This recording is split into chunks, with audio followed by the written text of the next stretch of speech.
I was recently helping one of my clients with procrastination, and I discovered that the real problem wasn't that he was procrastinating. The real problem was that he simply didn't remember to do it. After you're tired from work or helping out other people, in the evenings, you're tired. You absolutely know that feeling, right?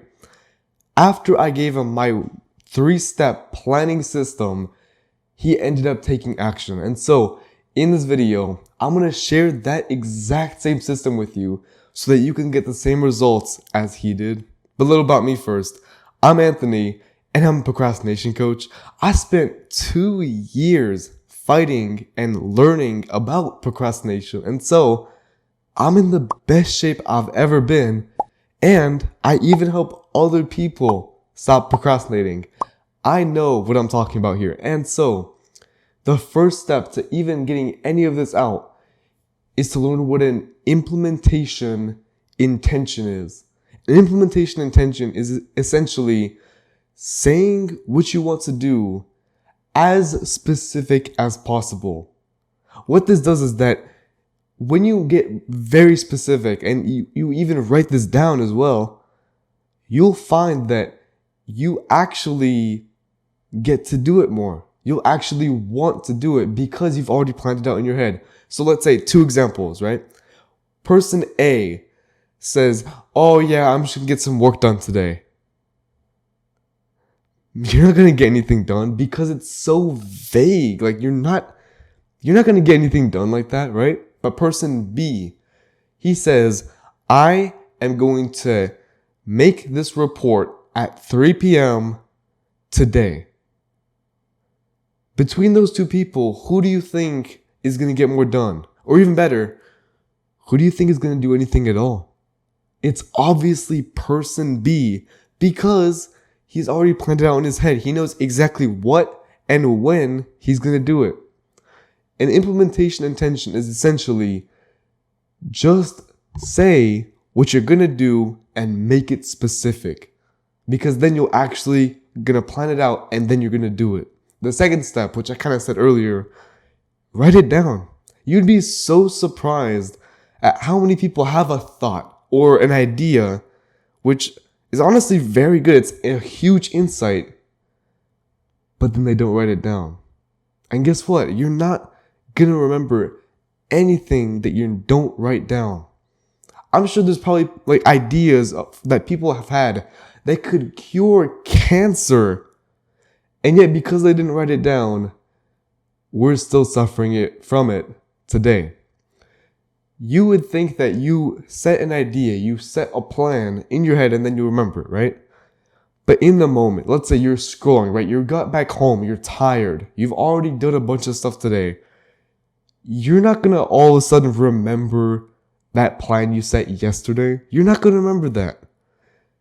And trying to imagine and pretend that you're better than writing it down on paper is silly. I promise you, put your ego down on this one. I do this every single day. The system that I'm sharing with you, not only does it help my clients, it helps me. This is exactly what I do. I have a task list that I write down on every single day, what I'm going to do and when.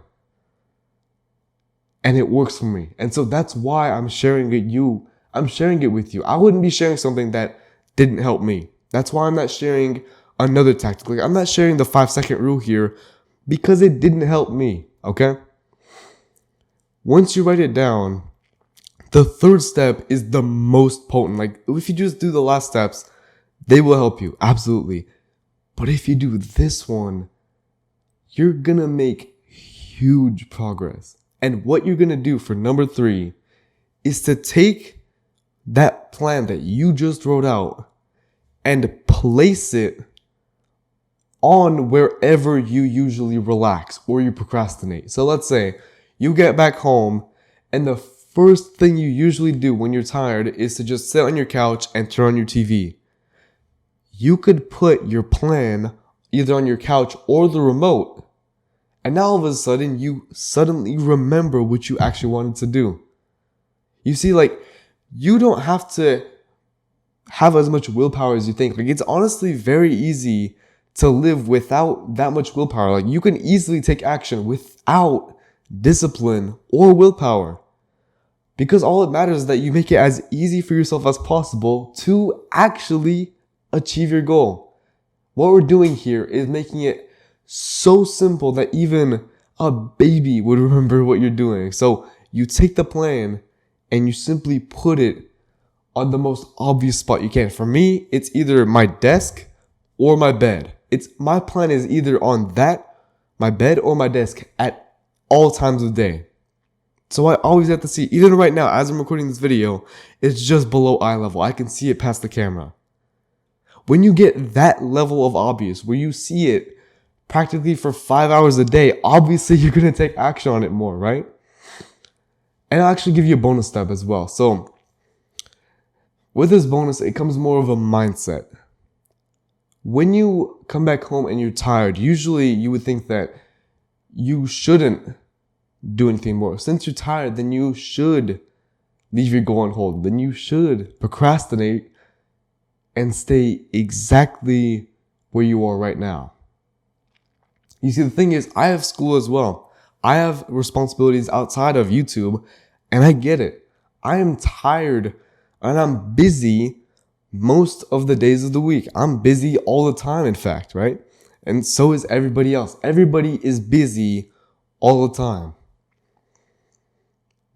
But you can still feel busy and tired, and you can still take action. And this comes to the concept of brain points. Brain points is essentially how much energy you have mentally in the day. So let's say you start with 100 brain points today. And the more stuff you do, so I'm going to be recording 4 videos today. That's probably like 20, 30 brain points, just like that. Let alone everything else you do in the day. Except that when you're feeling low on brain points, like let's say you have 5 brain points, you're really tired. If you go into the negatives, you actually push yourself. You get even more tired than you thought you could. Your capacity for energy increases. So the more you push yourself, right? This obviously comes with a limit. If you're sick or something, or if you're literally about to pass out from tiredness, obviously go to bed. But if you can safely, within reason, take action, you could actually increase how much energy you have tomorrow.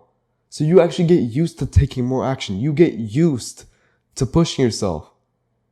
Discipline doesn't have to be as hard as you think. Because at a certain point, it doesn't even become discipline. It just becomes a routine. That's what we're building here. The more you build out a plan, the more you make it easier for yourself, the easier everything becomes. The easier procrastination becomes, really. Procrastination is a simple problem, but if you just apply all these steps, you write a plan, you get it as specific as possible, you even put it down somewhere where it's obvious, and then after that, you're ready to push yourself, then you're gonna take so much action. I promise you, you apply everything in this video, it will be genuinely a game changer. As I mentioned earlier, the real problem most of the time isn't even that you're procrastinating. You're procrastinating because it's not like you're making an active choice. You're not making a decision to procrastinate. You just forget to take action, right? That always happens. You just forget because you didn't apply the first 3 steps. But once you apply them, you'll find that you're actually consistently taking action for the first time. And if you're interested in my procrastination coaching, then I've actually had the most clients I've ever had recently. As I mentioned earlier, I helped a client with this exact same system and he's had great results so far. So if you're interested in getting personalized help from me, then you can go ahead and get your free consultation by clicking the link in the description.